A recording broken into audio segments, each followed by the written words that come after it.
Assalamualaikum warahmatullahi wabarakatuh. Selamat pagi anak-anak semua. Waalaikumsalam warahmatullahi wabarakatuh. Selamat pagi, Bu. Oke, bagaimana kabar kalian hari ini? Alhamdulillah baik. Alhamdulillah baik, Ibu. Alhamdulillah kalau sehat semua. Oh iya, apa ada yang tidak hadir hari ini? Tidak ada, Bu.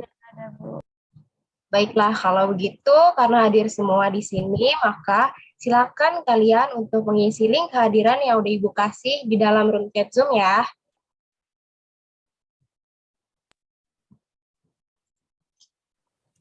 Baik, Bu. Oke. Udah semua mengisi link presensi? Sudah, Bu. Sudah, Bu.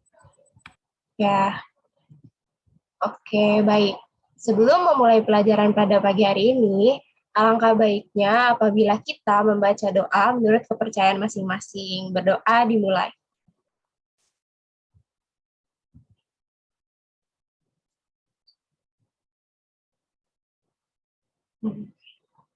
Oke, berdoa selesai. Jadi, hari ini kita akan kembali belajar tentang perusahaan dagang, yaitu dokumen transaksi pada perusahaan dagang. Nah, siapa dari kalian yang tahu apa itu dokumen transaksi? Saya izin menjawab, Bu. Ya, silakan Inge. Jadi dokumen transaksi adalah tanda bukti atas transaksi yang dilakukan oleh perusahaan. Oke, bagus sekali Inge jawabannya. Memang benar, dokumen transaksi atau biasa disebut juga dengan bukti transaksi adalah alat untuk merekam seluruh transaksi yang terjadi.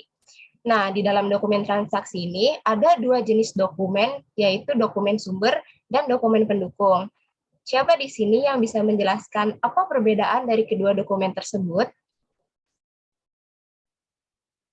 Saya, Bu. Sela izin menjawab. Ya, baik. Silakan, Sela. Jadi kalau dokumen sumber adalah dokumen yang berhubungan dengan transaksi keuangan yang digunakan sebagai sumber atau bukti untuk menghasilkan data akuntansi. Tapi kalau dokumen pendukung adalah dokumen yang menguatkan data atas terjadinya transaksi yang dicantumkan dalam dokumen sumber, Bu. Oke, betul banget ya apa yang dibilang Sela barusan. Jadi langsung aja nih, Ibu akan membahas dokumen sumber dan dokumen pendukung pada perusahaan dagang. Apakah sudah terlihat PowerPoint-nya? Sudah, Bu. Sudah, Bu. Oke. Ya, sudah, Bu. Iya, baik. Jadi, di pertemuan kita kali ini, kita akan membahas tentang dokumen sumber dan dokumen pendukung perusahaan dagang. Sebelum masuk ke materi, Ibu akan menjelaskan sedikit tentang tujuan pembelajaran kita hari ini. Yang pertama, peserta didik dapat mengidentifikasi definisi dan kegunaan dokumen sumber dan dokumen pendukung perusahaan dagang dengan tepat. Yang kedua, peserta didik dapat mengklasifikasikan jenis dokumen sumber dan dokumen pendukung pada perusahaan dagang dengan tepat. Yang ketiga, peserta didik dapat menganalisis transaksi serta akun yang terkait dengan dokumen sumber dan dokumen pendukung pada perusahaan dagang dengan tepat. Yang keempat, peserta didik dapat menerapkan pengecekan dokumen sumber dan dokumen pendukung pada perusahaan dagang dengan teliti. Oke, yang pertama kita akan membahas perusahaan dagang. Perusahaan terbagi menjadi tiga, yaitu perusahaan jasa, perusahaan dagang, dan perusahaan manufaktur. Perusahaan terbagi berdasarkan produk yang diberikan kepada pelanggan. Contohnya, perusahaan jasa memberikan produk berupa pelayanan kepada setiap pelanggan. Salah satu contohnya yaitu salon. Pada bab ini, kita akan membahas mengenai salah satu perusahaan yang memberikan produk berupa barang tanpa mengolahnya kembali. Perusahaan yang dimaksud adalah perusahaan dagang. Perusahaan dagang adalah perusahaan yang kegiatan utamanya yaitu melakukan pembelian suatu barang untuk dijual kembali tanpa mengubah bentuk maupun fungsi dari barang tersebut. Perusahaan ini memperoleh penghasilan dari penjualan barang dagangannya. Contoh perusahaan dagang antara lain yaitu toko buku, toko perlengkapan sekolah, dan alat elektronik. Toko ini hanya menjual barang dagangannya tanpa mengubah bentuk ataupun fungsi barang tersebut. Setiap perusahaan memiliki ciri-cirinya tersendiri. Nah, yang akan kita bahas hari ini ciri-ciri dari perusahaan dagang, yaitu yang pertama, penghasilan diperoleh dari hasil penyerahan atau penjualan barang dagangan. Yang kedua, barang dagangan yang diperjualbelikan tidak diubah bentuk maupun fungsinya. Yang ketiga, rekening-rekening yang terdapat pada perusahaan dagang, yaitu ada pembelian atau persediaan barang dagangan, retur dan pengurangan harga pembelian, potongan pembelian, beban angkut pembelian, penjualan, retur dan pengurangan harga penjualan, potongan penjualan, harga pokok penjualan, dan beban angkut penjualan. Nah, yang keempat, perhitungan laba atau rugi pada perusahaan dagang. Perhitungan laba atau rugi pada perusahaan dagang berbeda dengan suatu perusahaan jasa karena terdapat akun-akun khusus. Dalam sebuah perusahaan jasa, laba diperoleh dengan cara mengurangi pendapatan dengan beban. Sedangkan sebuah perusahaan dagang terdapat laba kotor dan laba bersih. Laba kotor diperoleh dengan cara mengurangi penjualan bersih dengan harga pokok penjualan, dan laba bersih diperoleh dengan cara mengurangi laba kotor dengan beban atau biaya operasional dan non-operasional. Nah, selanjutnya kita akan membahas dokumen transaksi. Dalam suatu perusahaan akan terjadi beberapa transaksi, begitu juga dengan sebuah perusahaan dagang. Beberapa transaksi yang dimaksud adalah penjualan, pembelian, pembayaran, dan lain-lain. Setiap transaksi yang dilakukan akan menghasilkan bukti transaksi. Nah, bukti transaksi adalah suatu dokumen asli yang menjadi alat untuk merekam seluruh transaksi yang terjadi. Bukti transaksi menjadi bukti yang autentik terjadinya suatu transaksi. Bukti transaksi tersebut terdiri dari faktur, nota, kwitansi, dan cek. Nah, ini pengertian dari bukti transaksi. Bukti transaksi adalah alat yang sangat penting diperlukan saat kita melakukan transaksi keuangan.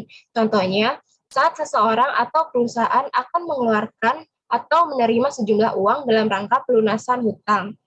Maka, sebaiknya ada bukti transaksi yang menyatakan bahwa benar telah terjadi pelunasan hutang serta tertera nominal jumlah uangnya. Hal ini untuk mempermudah pelaporan keuangan dan pertanggungjawaban baik seseorang atau perusahaan.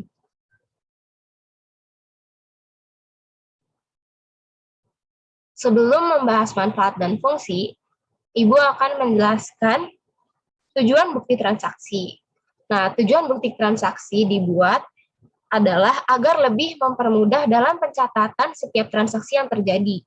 Bukti transaksi yang telah digunakan untuk mencatat transaksi merupakan dokumen dasar bagi pencatatan laporan keuangan akuntansi, sehingga masing-masing dokumen memiliki fungsi yang sangat penting dalam kegiatan akuntansi.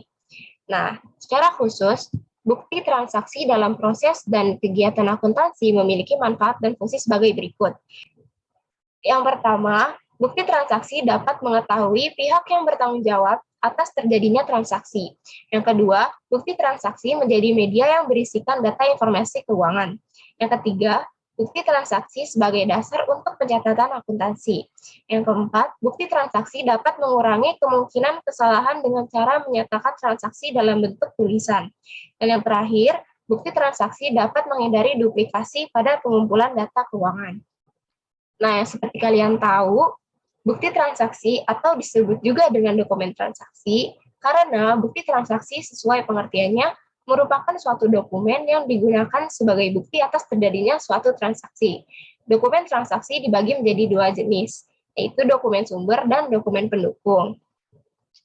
Jadi secara jelasnya, bukti transaksi adalah bukti tertulis yang mencatat atau merekap segala kegiatan transaksi yang terjadi pada suatu perusahaan maupun sebuah bisnis. Bukti transaksi berperan penting dalam mencegah munculnya permasalahan di waktu yang akan datang. Nah, yang selanjutnya kita akan membahas jenis dokumen transaksi. Yang pertama, dokumen sumber. Dokumen sumber atau source document yaitu dokumen berisi catatan atau informasi yang akan digunakan sebagai data masuk dalam sistem informasi akuntansi, yaitu ada jurnal seperti bukti kas masuk atau BKM, bukti kas keluar atau BKK, bukti memorial, nota kontan, nota debit, nota kredit, dan faktur. Yang pertama, bukti kas masuk atau BKM adalah bukti transaksi atas peristiwa penerimaan uang atau kas yang telah dilengkapi dengan buktinya.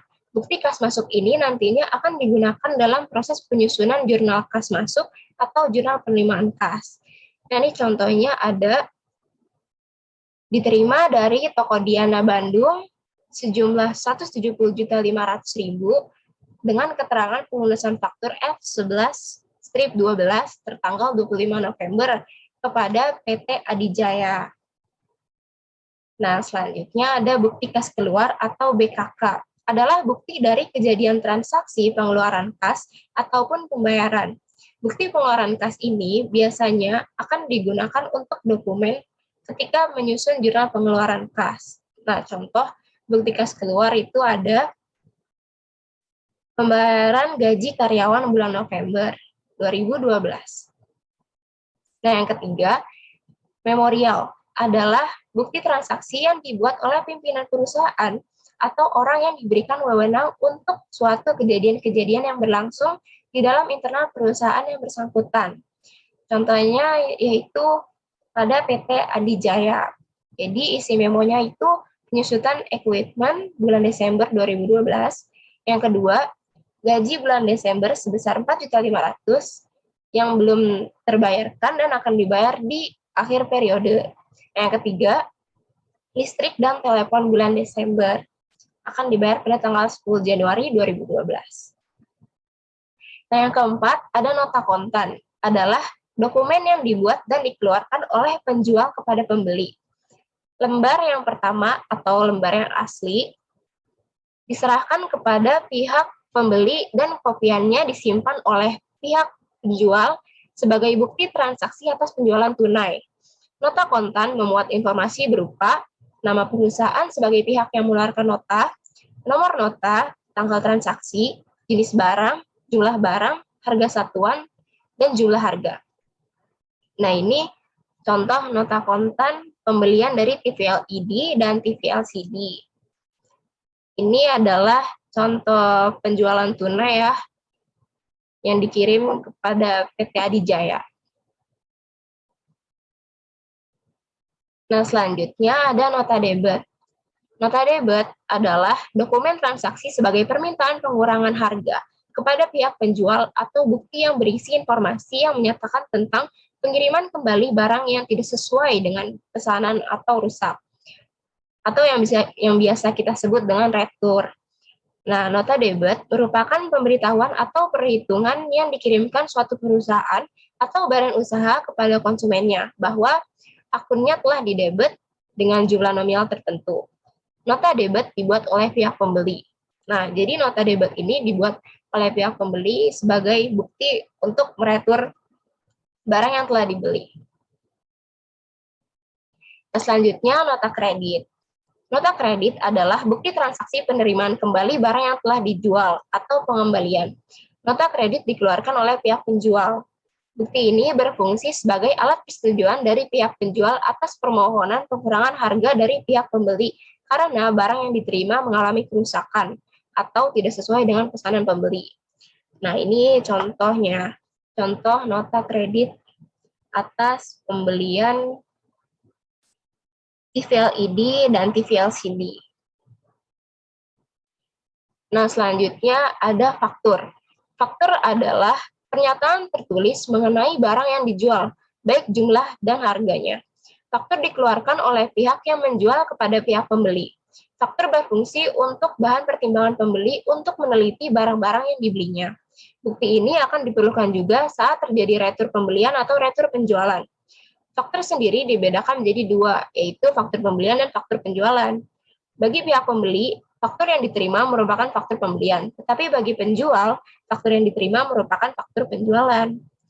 Faktur memuat informasi yang terdiri dari nama dan alamat penjual, nomor faktur, nama dan alamat pembeli, tanggal pesanan, syarat pembayaran, dan keterangan mengenai barang atau jenis barang, harga satuan, kuantitas barang, dan jumlah harga. Nah, berikut adalah contoh faktur pembelian dari TV LED dan TV LCD. Nah, yang kedua adalah dokumen pendukung. Dokumen pendukung adalah dokumen yang melampiri dokumen sumber sebagai bukti sahihnya transaksi yang direkam dalam dokumen sumber. Beberapa jenis dokumen pendukung adalah kwitansi, cek, bilet giro, slip setoran, slip penarikan, SSP, atau surat setoran pajak, dan lain-lain. Yang pertama, kwitansi. Kwitansi adalah bukti yang digunakan saat transaksi penerimaan sejumlah uang. Kwitansi dibuat ditandatangani oleh pihak penerima uang dan diserahkan kepada yang melakukan pembayaran. Pada umumnya, kwitansi sendiri terdiri dari dua bagian. Bagian pertama diberikan kepada pihak yang membayar untuk bukti pencatatan pengeluaran uang. Sedangkan bagian yang tertinggal atau bonggol kwitansi dapat dijadikan sebagai bukti pencatatan penerimaan uang. Nah, di dalam kwitansi itu terdapat tanggal transaksi pihak yang memberikan uang, nominal uang, maksud dan tujuan dari transaksi pemberian uang tersebut, dan tanda tangan serta ditambah dengan material bila dibutuhkan. Nah, ini contoh kwitansi untuk pembayaran biaya pekerjaan instalasi jaringan listrik Pulau Sumatera. Selanjutnya yang kedua ada cek. Cek adalah perintah pembayaran yang dibuat oleh pihak yang mempunyai rekening di suatu bank dengan tujuan agar bank tersebut memberikan sejumlah uang yang tertulis kepada orang yang membawa surat atau yang namanya tertulis di surat cek tersebut. Cek terdiri dari dua bagian, yaitu pada bagian sebelah kiri buku cek sebagai bukti aksi pihak yang mengeluarkan dan menandatangani cek tersebut. Yang kedua, bagian sebelah kanan dapat diberikan kepada pihak yang menerima pembayaran cek tersebut. Nah, ini contoh cek. Ada contoh lain yang misalnya terjadi di kehidupan kita. Kayak misalnya kalian nggak sengaja nih, lagi berkendara, terus kalian menabrak pengendara yang di depan kalian. Nah, dengan maksud bertanggung jawab, kalian mengeluarkan cek di saku kalian dengan jumlah nominal yang dibutuhkan oleh si pengendara tersebut, gitu. Jadi nanti cek tersebut bisa dicairkan oleh si penerimanya. Nah, yang ketiga ada bilet giro. Bilet giro adalah surat perintah untuk memindah bukuan sejumlah uang dari rekening nasabah suatu bank ke rekening penerima yang namanya disebutkan dalam bilet giro pada bank yang sama atau pada bank lain. Perlu diingat bahwa penerima bilet giro tidak bisa menukarkan dengan uang tunai kepada bank yang bersangkutan, tetapi dapat menyetorkan bilet giro kepada bank untuk menambah simpanan di rekeningnya. Nah, ini contoh bilet giro. Nah, yang keempat, slip setoran. Slip setoran adalah formulir yang ditandatangani nasabah atau penyetor, diisi dengan perincian setorannya menurut jenis seperti tunai, cek, dan bilet giro. Dokumen ini dapat dijadikan sebagai referensi apabila terdapat perbedaan antara pencatatan bank dan pencatatan nasabah. Biasanya bank memelihara dokumen ini sampai dengan dilakukannya rekonsiliasi bank. Nah, ini contoh slip setoran. Ada lagi contoh yang terjadi di kehidupan kita, seperti anak kuliahan yang misalnya ingin membayar UKT semester berikutnya.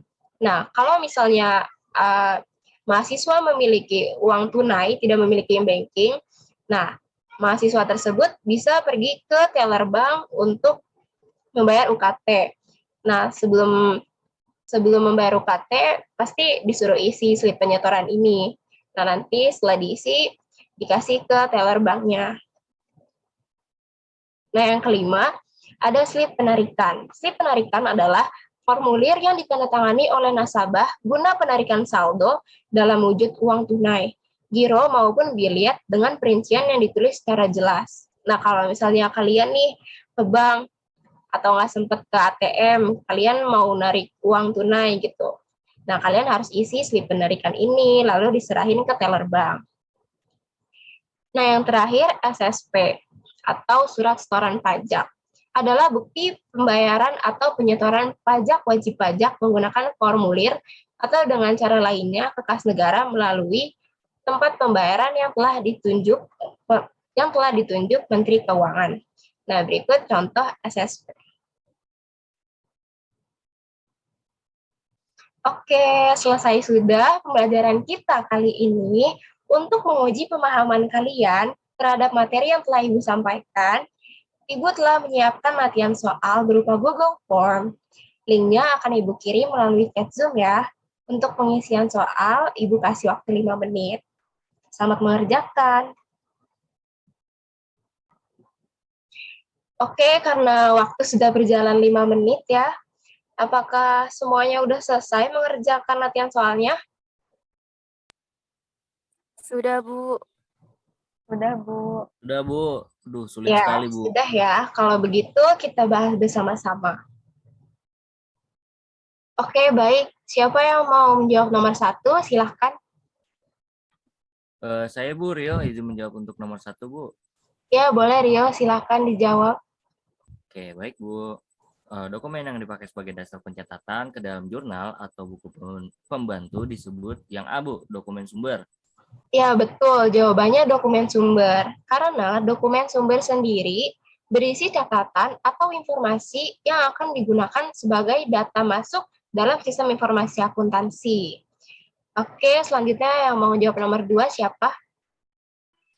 Saya, Bu, izin menjawab. Ya, Inge, silahkan.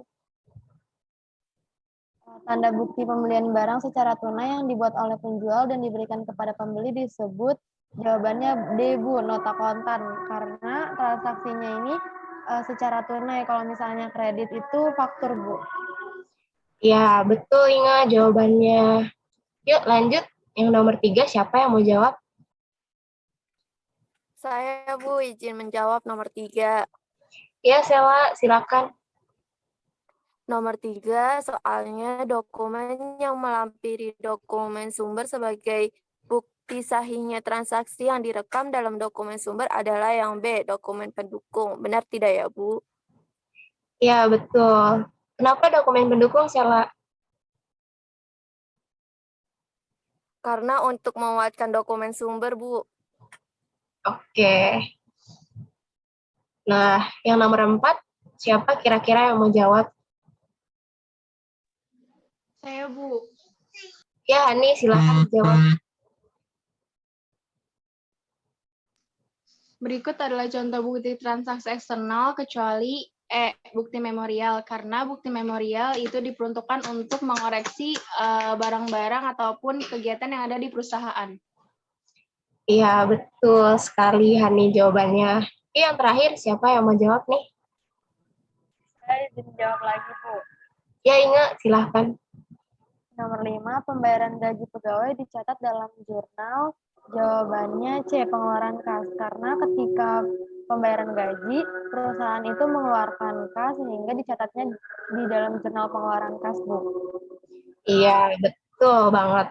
Kalian pada pinter-pinter ya, berarti kalian nyimak apa yang saya jelaskan tadi. Oke, karena pembelajaran kali ini telah selesai dan telah mengerjakan latihan soal juga, sekaligus pembahasan tadi, apakah masih ada yang ingin ditanyakan? Sudah Tidak, cukup, Bu. Bu. Baik, jika tidak ada, Ibu tutup ya pembelajaran hari ini.